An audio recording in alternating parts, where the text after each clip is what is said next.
YouTube's commentary scene is more than just internet beefs, spilling tea, and gossip. If you've been watching my commentary on commentary series, I hope you've noticed by now that it's a whole ecosystem that has progressively shaped the YouTube platform we use today. Looking closely at this genre, we can see a story that has evolved from opinionated vlogs into a multi-million-dollar industry. Today, we're going to start unraveling where this story began, point out some big names along the way, and see if we can flesh out a timeline of how we got to where we are today. As always, this isn't an all-encompassing history of the commentary genre, just a way for us to kind of get a sense of how things formed over time and how we got the subgenres we know today. Please feel free to add to the story in the comments. I love hearing your opinions, thoughts, and learning more from you guys. This is a very collaborative community, which I honestly really like. Also, let me know if you want a video diving deeper into any creators mentioned or aspects of this timeline. I'd be happy to do that for you. I'm thinking about actually doing longer form videos starting in the new year where we can dive even deeper into topics like these, so keep a lookout for that coming soon. We've got a lot to cover today, so go ahead, grab your coffee and your controllers, and let's jump right into it.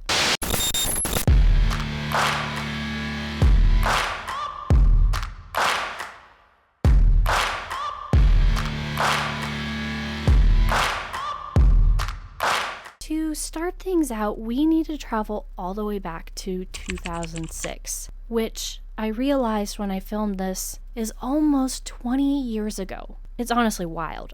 In 2006, a year after YouTube was founded, we see the introduction of a creator you may have heard about, Philip DeFranco, or as he uploaded at the time, Phil. Fast forward a bit to 2007, when the Philip DeFranco show began. DeFranco essentially created the rapid, personality-led news format. This wasn't formal journalism by any means, but it was fast-paced, opinionated, and gave viewers a chance to dive into a new style of content and see what topics mattered to him. I could go on forever about how this type of commentary gives a lens into society at the time, but I'll save that for another video. I did touch on it a little bit in my first commentary on commentary video, which I'll link above or in the description. The key takeaway here, though, is that this show introduced the core DNA of commentary. The host with their distinct persona, essentially saying,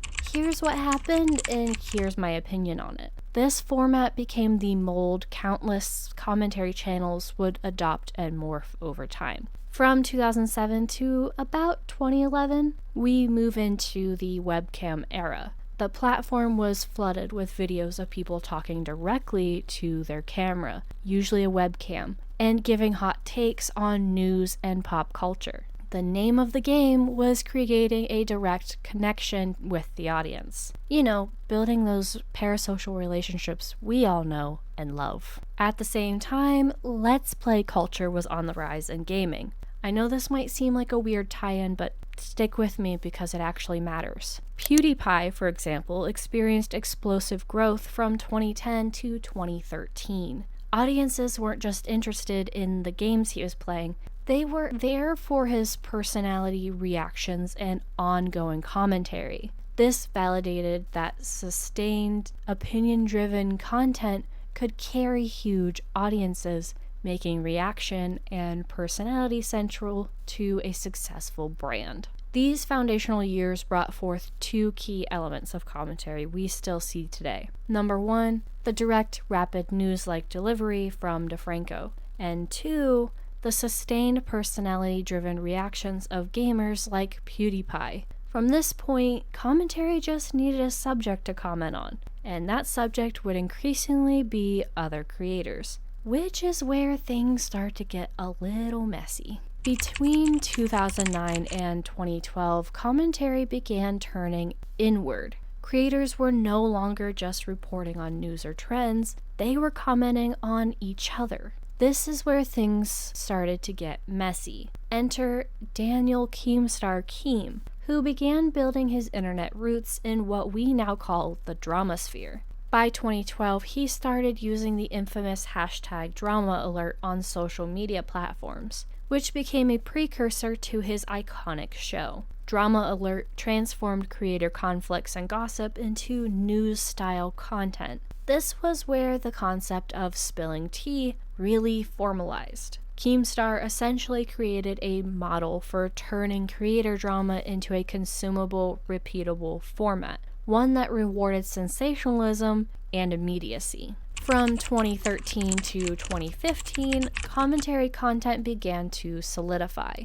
Channels were specifically publishing videos about other creators. Early on, the content leaned more toward combativeness than critique. LeafyIsHere is a prime example. He pivoted from gaming content to aggressive, personality-driven commentary, often targeting other creators. Now, why did this style grow so fast? Well, the algorithm. YouTube's recommendation and engagement metrics reward videos that generate comments, likes, and watch time. And honestly, nothing drives engagement like conflict and strong opinions. Commentary channels that embraced drama scaled rapidly, but the escalation was almost inevitable. This era is now referred to as the drama boom, but commentary didn't stop evolving there. Between 2012 and 2014, creators moved past the angry rant in your bedroom style into a new era fans later called Commentary 2.0. Meme-fueled, gameplay-backed, hyper-edited chaos. Channels like Grade A Under A, Pyrocynical, and NFKRZ led the charge. Instead of just yelling into a camera, they layered jokes, MS Paint doodles, and Counter-Strike or Minecraft gameplay in the background. It was commentary for the meme generation. Fast, absurd, and unapologetically low effort in the most charming way possible. This era was crucial because it established commentary as a format, not just a personality type. You could be funny, critical, and self-aware without needing a production budget. It was the internet distilled into content. Scrappy, smart, and impossible to look away from. A creator who exemplifies the drama boom's peak is iDubbz with his Content Cop series. Running from roughly 2015 to 2017,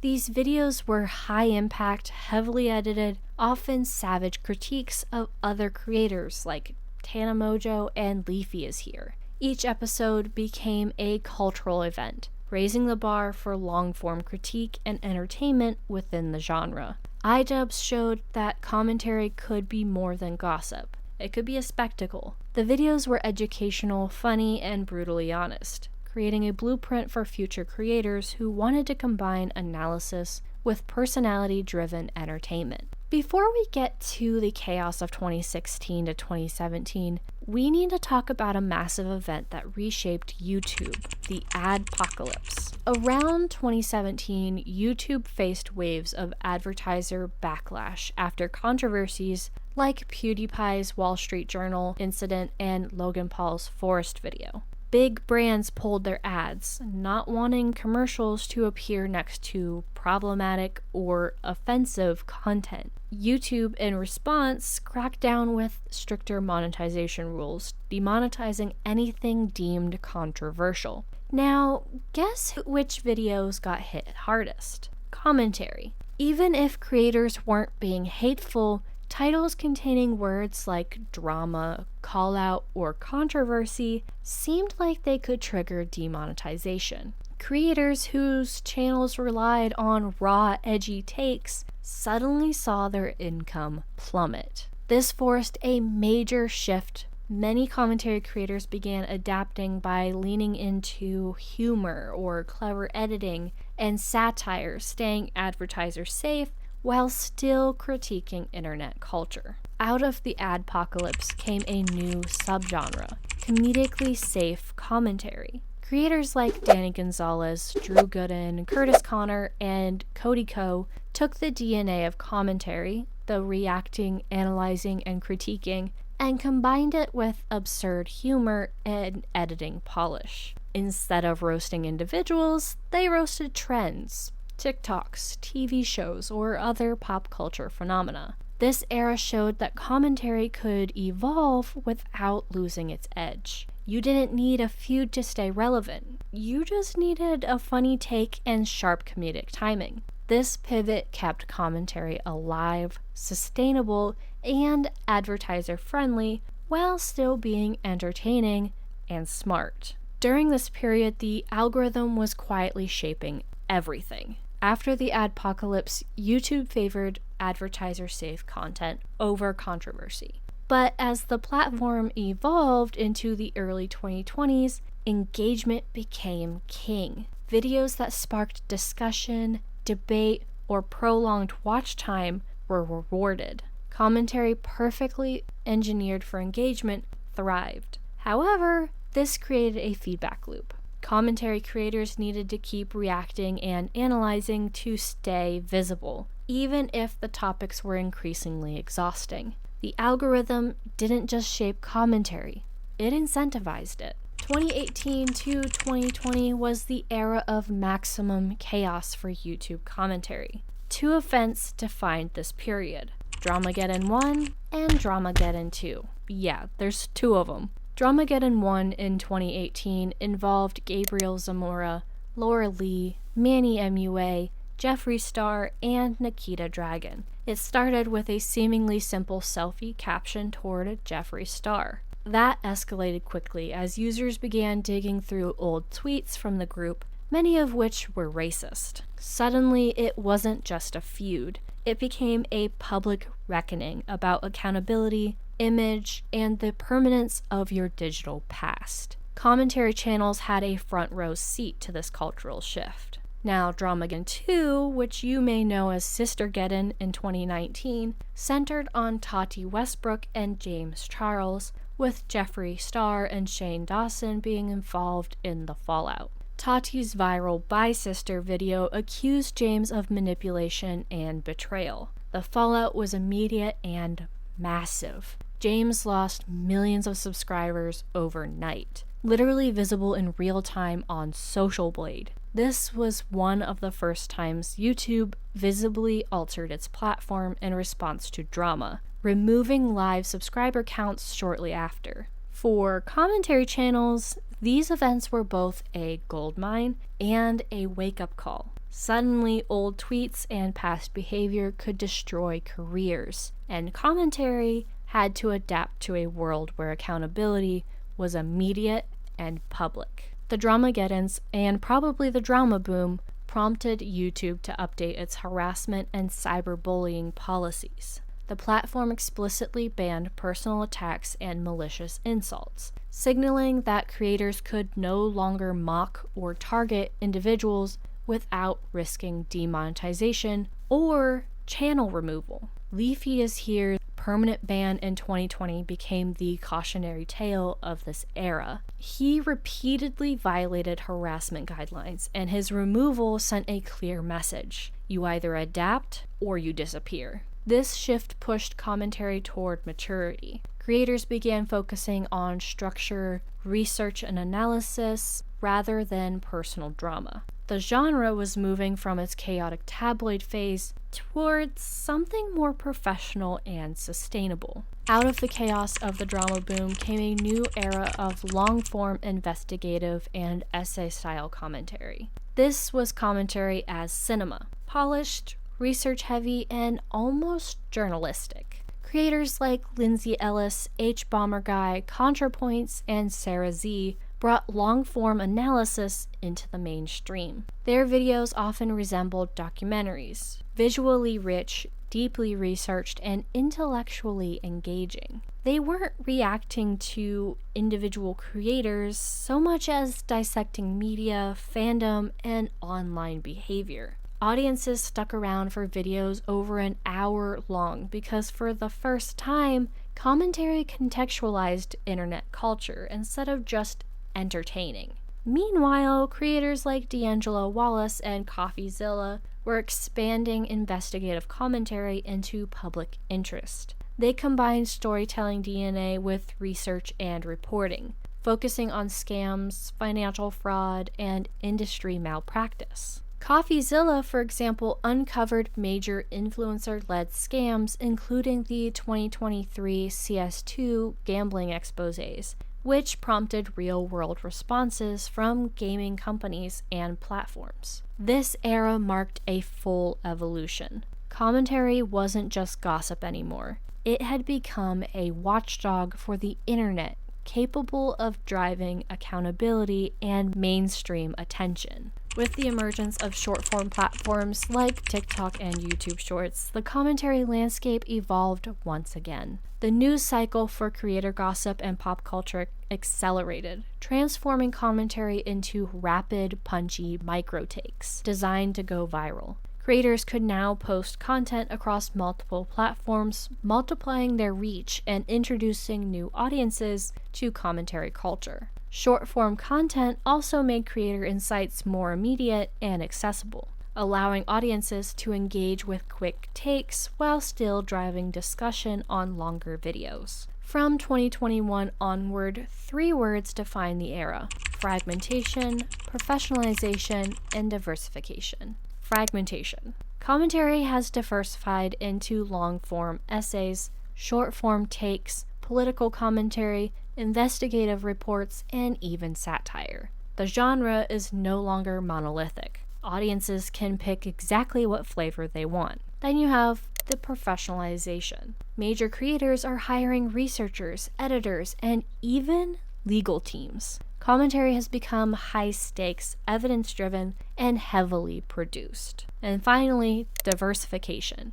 Topics now range far beyond creator drama. Investigative videos can uncover scams, political trends, or industry malpractice, while comedic channels analyze trends, memes, or TikTok phenomena. This era reflects a maturing of the genre. Creators are more cautious, deliberate, and research-focused, while still retaining that personality-driven core that made commentary addictive in the first place. As commentary matured, creators began turning the lens inward. This is the crisis of authenticity era, where the genre started questioning its own ethics, purpose, and burnout. Hey, hi there.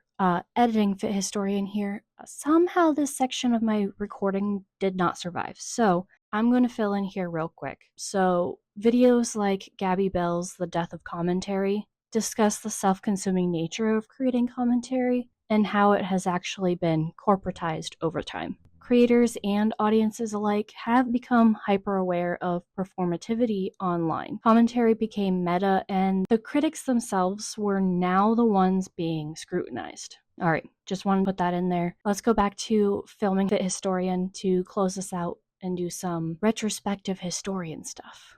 The history of commentary is almost inseparable from the history of YouTube itself. A tug of war between raw personality-driven content and corporate policy, algorithms, and ethical boundaries. From Philip DeFranco's early Webcam Rants to Coffeezilla's investigative exposés making international headlines, commentary has evolved from scrappy entertainment into a multimodal ecosystem encompassing humor, critique, and public interest reporting. Looking back, it's wild to see how commentary evolved from webcam rants and edgy drama to full-blown cultural critique and investigative journalism. It's no longer just people talking to a camera. It's documenting the internet as it happens. The genre grew up, but it's never lost its scrappy personality-driven core. Now, what was the single most influential moment for you in the history of commentary?